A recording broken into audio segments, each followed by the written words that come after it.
মানে ৰাতি 11:30 বাজিত হাতী ইফালে পৰা খেদি আহি ডাইৰেক্ট আহি কিনি আমাৰ গাঁৱত আহিছে 1 নম্বৰ কালিপুৰ তাৰপিছতে আহি কিনি ডাইৰেক্ট ঘৰটো এটেক কৰিছে তো ঘৰটো এটেক কৰিছে তাৰপিছত ঘৰত আমিও তাৰমানে ঘৰ ভিতৰত আছিলোঁ তো গম নাপাওঁ তাৰমানে খাটং কৰা শুনা পাই যে টৰ্চ এটা লৈ কিনি ওলালোঁ হাতীৰ জাক দেখা পাইছোঁ যে 10টামান আছে হাতীটো তাৰপিছতে ইফালে এটা ছোৱালী আৰু এটা সৰু ল'ৰা আৰু তাৰ মা এই ঘৰ ভিতৰত আছিল তেতিয়া আমি ভাবিলোঁ মাক এটেক কৰিছে নেকি বুলি আমি নিজৰ হক একটা কৰি আৰু গাঁৱৰ ৰাইজে আহি কিনে আমি এটা টৰ্চ লৈ কোনোবা বলাম লৈ হাতী খেদাব ধৰিলে খেদাওঁতে এই ঘৰটোত মানে দুটা ঘৰ একেলগে প্ৰথমত ইফালে ঘৰটো ভাঙিছে তাৰপিছত প্ৰথম ইফালে ঘৰটো লাষ্টত ভাঙিল তাৰপিছতে আমি ভাবিলোঁ কি মানুহক এটেক কৰিল নেকি আমি সাহস কৰি ৰাইজে খেদি আহি তেখেতক চিৰাই দিয়া হৈছে প্ৰশাসনৰ কোনোবা অহা নাই প্ৰশাসনক আমি এনে মেম্বাৰশ্বিপ মানেতো খবৰ দিছোঁ তেখেতে আহিছে আহি কিনি দি গ'ল আৰু এতিয়া আমি ফৰেষ্টাৰক খবৰ কৰিবলৈ দিছোঁ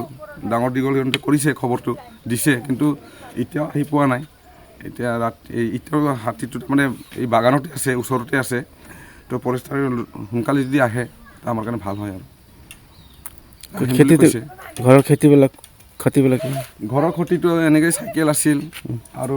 এনেকৈ ইমান কিবা ধান আছিল 7 বস্তামান আছিল আৰু 7 মোনমান হ'ব তো এনে খাবৰ কাৰণে কিনি থৈ দিয়া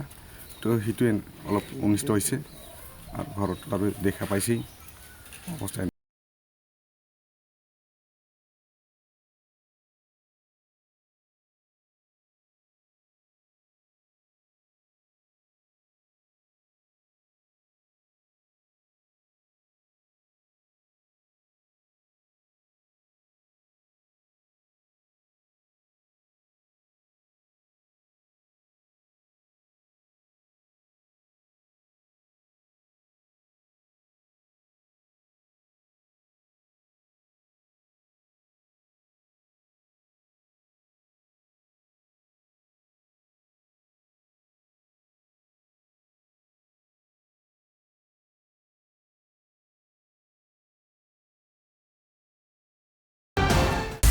আপুনি বিচৰা বাতৰি পাব কেৱল নিউজ 18 এপত